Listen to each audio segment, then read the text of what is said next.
Assalamualaikum warahmatullahi wabarakatuh. Kami dari kelompok 1 pada kali ini akan mempresentasikan tugas besar kami mengenai Digital Transmission System. Kelompok kami beranggotakan yang pertama ada Ahmad Faisal, kemudian ada Karil Gen Arafi, dan yang terakhir ada saya sendiri, Rian Deva Pratama.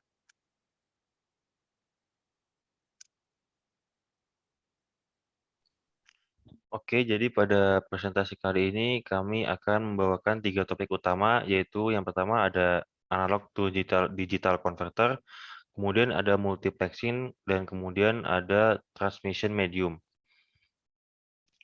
Yang pertama di sini kita mulai dengan perbedaan sinyal analog dan digital.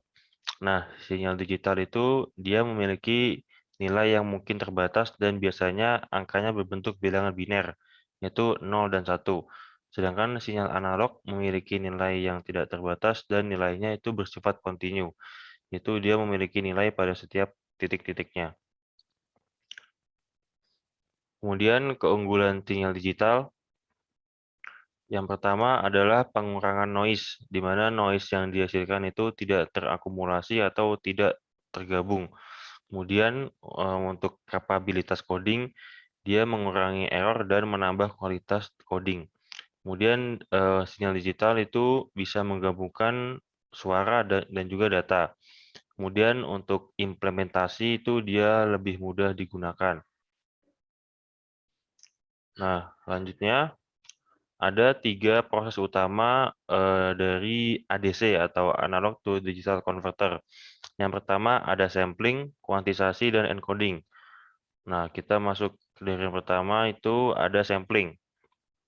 Sampling atau pencuplikan adalah proses pengambilan suatu nilai pasti atau nilai diskrit dalam suatu data kontinu dalam satu titik waktu tertentu dengan periode yang tetap atau sama. Nah, untuk melakukan sampling itu perlu mengikuti aturan teorema Nyquist, di mana teorema tersebut berbunyi frekuensi sampling minimum adalah 2 kali frekuensi data yang disampling. Nah, di sini ada contoh soal, misalkan manusia memiliki frekuensi suara pada rentang 3.400 Hz. Maka berapakah frekuensi sampling paling minimal agar sampling bisa dilakukan dengan optimal? Berdasarkan teorema Nyquist, disebutkan tadi bahwa minimal adalah 2 kali nilai dari frekuensi maksimal, yaitu apabila nilainya tadi 3.400 Hz, maka dengan 2 kalinya, maka frekuensi sampling minimum itu 6.800 Hz. Nah, apabila kita tidak mengikuti atau mematuhi teorema Nyquist tersebut, maka akan terjadi aliasing effect. Nah, dari sini jika yang gambar pertama itu apabila mengikuti pas atau frekuensi sampling sama dengan 2 kali frekuensi maksimal, itu di sini digambarkan dengan pas atau sempurna. Kemudian apabila frekuensi sampling kurang dari 2 kali frekuensi maksimal, dia akan bertabrakan atau bersinggungan datanya. Dan apabila jika frekuensi sampling itu melebihi dari 2 kali frekuensi maksimal, maka di sini terjadi kerenggangan data. Nah, di sini ada gambaran dari proses sampling, yaitu di sini terdapat sinyal kontinu atau sinyal analog yang digambarkan oleh ini garis biru yang lurus ini tidak putus-putus, dan kemudian ada proses sampling itu tadi disebutkan dia adalah proses pengambilan suatu nilai diskrit dalam satu periode yang tetap. Nah, di sini misalkan jaraknya 1. Nah, ini yang digambarkan si nilai diskritnya itu si garis vertikal ini sama titik birunya itu. Kemudian untuk kuantisasi bisa dilanjutkan. Oke, selanjutnya ada kuantisasi. Jadi kuantisasi adalah sebuah proses awal untuk merubah sinyal pump menjadi susunan digit, di mana sinyal hasil sampling dihargai dengan tegangan pembanding terdekat. Nah, kuantisasi ini ada 2 tipe. Yang pertama ada kuantisasi seragam, kemudian ada kuantisasi tak seragam. Next. Oke, untuk kuantisasi seragam sendiri, yaitu kuantisasi yang memiliki jarak yang sama antar level kuantisasinya. Nah, pada kuantisasi seragam ini, kesalahan kuantisasi untuk sinyal pump dengan amplitudo kecil akan jauh lebih besar dibandingkan sinyal pump dengan level amplitudo besar. Next. Kemudian untuk kuantisasi tak seragam, itu kuantisasi yang mengodekan sinyal ke dalam level-level tertentu dengan jarak antar level yang tidak sama. Di mana pada kuantisasi ini, kesalahan kuantisasi dapat diminimalisir karena konsep dari metode ini adalah jika amplitudo kecil, maka pembagian jarak antar level juga semakin kecil. Next. Nah, jarak antar level kuantisasi itu bisa diproyeksikan Q sama dengan Vmax per Vmin per N. Atau 10 volt kurangi 0 volt dibagi 8 yang hasilnya adalah 1,25 volt. Nah, angka 8 ini berasal dari nilai bit ADC yang digunakan. Semakin besar nilai bit yang digunakan, maka semakin detail pula jarak antar level kuantisasi dan sebaliknya. Nah, pada contoh di atas ini menggunakan 8 bit ADC. Jika menggunakan 16 bit ADC, maka jarak antar level kuantisasi menjadi 0,625 volt, sehingga menjadi lebih detail. Nah, yang terakhir ada pengkodean. Mengkodekan sinyal terkuantisasi menjadi kata digital atau kata PCM atau code word. Setiap sampel terkuantisasi dikodekan secara digital ke dalam 1 bit code word, di mana L besar dalam jumlah tingkat kuantisasi dan L kecil sama dengan log 2 L besar. Nah, contoh di atas menunjukkan bahwa satu simbol dikodekan menjadi 8 bit data.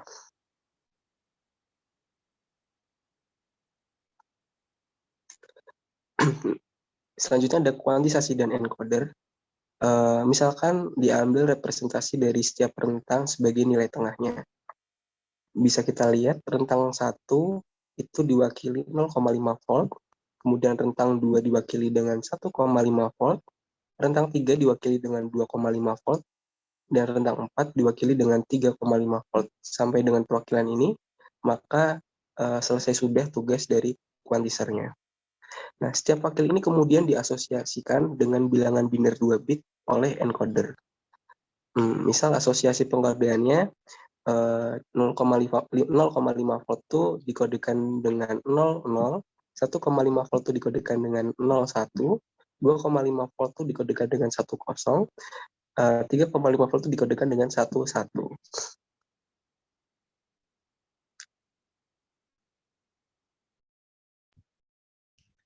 Oke, selanjutnya adalah multiplexing. Jadi multiplexing ini merupakan suatu proses penggabungan beberapa kanal informasi ke dalam satu informasi dengan tujuan agar sinyal informasi dapat dikirimkan secara simultan dalam satu kanal.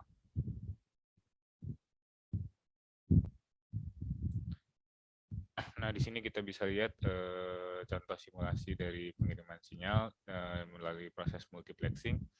Yaitu pertama di sini kita bisa lihat yang di lingkaran merah ada tulisan source yaitu sebagai sumber. Nah, ketiga sumber tersebut akan disatukan di tahap selanjutnya yaitu di tahap multiplexing. Nah, setelah data tersebut menjadi satu kesatuan, data tersebut akan atau informasi tersebut akan dikirim melalui share channel. Dan setelah data tersebut sampai di demultiplexing atau demultiplexer, data tersebut akan dipecah kembali dan dibagi lagi menjadi 3 bagian. Next. Nah, di sini adalah proses TDM PCM atau time division multiplexing menggunakan teknik pulse code modulation. Nah, di sini yang bisa kita lihat di yang paling kiri ada jumlah kanal yang dikirimkan, lalu di MUX ada selektor kanal, lalu setelahnya adalah jumlah kanal yang dikirimkan, dan yang terakhir ada bitrate. Nah, bitrate ini tergantung dari jumlah kanal yang ada. Selanjutnya. Nah, di sini adalah merupakan simulasi dari time division multiplexing. Di sini terdapat 2 bagian. Yang pertama ada di MUX dan yang kedua ada di DMUX. Di MUX sendiri terdapat sebagai contoh adalah conversion yang A. Nah, saat sinyal tersebut dikirim, sinyal tersebut akan dikirim sesuai dengan time slotnya masing-masing. Salah satu contohnya bisa kita lihat di gambar saat time slotnya menunjukkan pada arah A, maka yang menerima di DMUX-nya juga adalah conversation A. Nah, terdapat juga dua jenis TDM yang ada, yaitu pertama adalah TDM sinkron dan yang kedua adalah TDM asinkron. Next. Nah, selanjutnya ada jenis-jenis dari PCM. Yang pertama ada PCM 30, yaitu atau biasa dikenal dengan E1, yaitu merupakan PCM standar dari Eropa, yang dimana satu time signalnya sama dengan 8 bit, yang terdiri dari 32 time signal, yang dimana masing-masingnya adalah 30-nya adalah kanal suara, satunya adalah sinkronisasi, dan satunya adalah signaling.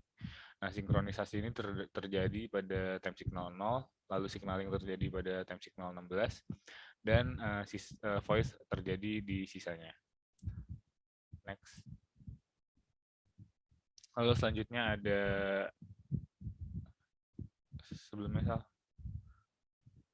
Selanjutnya ada PCM jenis kedua, yaitu yang T1, yaitu PCM standar Amerika, yang dimana satu time signalnya sama, yaitu 8 bit, namun terdiri dari 24 time signal, yang dimana 24 kanal suara dalam satu detik terdapat 8.000 sampel. Sinkronisasi menggunakan satu bit tambahan atau bit frame yang diambil pada bit 8 tiap time signal pada frame ke-6 dan kelipatannya. Next. Nah, selanjutnya yaitu media transmisi. Ya, media transmisi adalah media atau jalur yang digunakan untuk membawa informasi dari pengirim atau sender ke penerima atau receiver. Nah, di sini sebagai contohnya adalah fiber optic principle. Ya, cara kerjanya fiber optic sendiri adalah dia mengkonversi electrical signal menjadi sinyal cahaya, yang sinyal tersebut akan ditransmisikan melalui fiber optik dengan melalui cara dipantulkan atau dibiaskan, dan setelah sampai sinyal tersebut akan dikembalikan menjadi electrical conversion. Nah, di FO principle ini terdapat dua jenis mode. Yang pertama ada single mode FO dan yang kedua adalah multi mode. Selanjutnya di sini adalah fiber optic struktur atau struktur dari kabel fiber optik. Yang pertama di sini ada glass fiber, lalu setelah glass fiber, fiber optik akan di-coating menggunakan fiber coating. Lalu selanjutnya ada thermoplastic overcoating, lalu ada aramid strength member, dan yang paling luar ada PVC jacket. Nah, inti sendiri merupakan penyusun pertama dan utama dari serat optik, karena perambatan cahaya terjadi pada bagian ini. Terbuat dari bahan material kristal dengan kualitas tinggi seperti SiO2. Untuk memperoleh perbedaan indeks bias dengan selubungnya, material ini diberi doping seperti GeO2, P205, dan B203. Nah, diameter inti ini berkisar antara 8 mikrometer sampai dengan 10 mikrometer.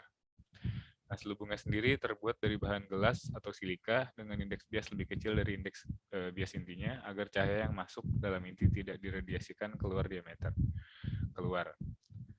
Diameter dari selubungnya sendiri adalah 125 mikrometer.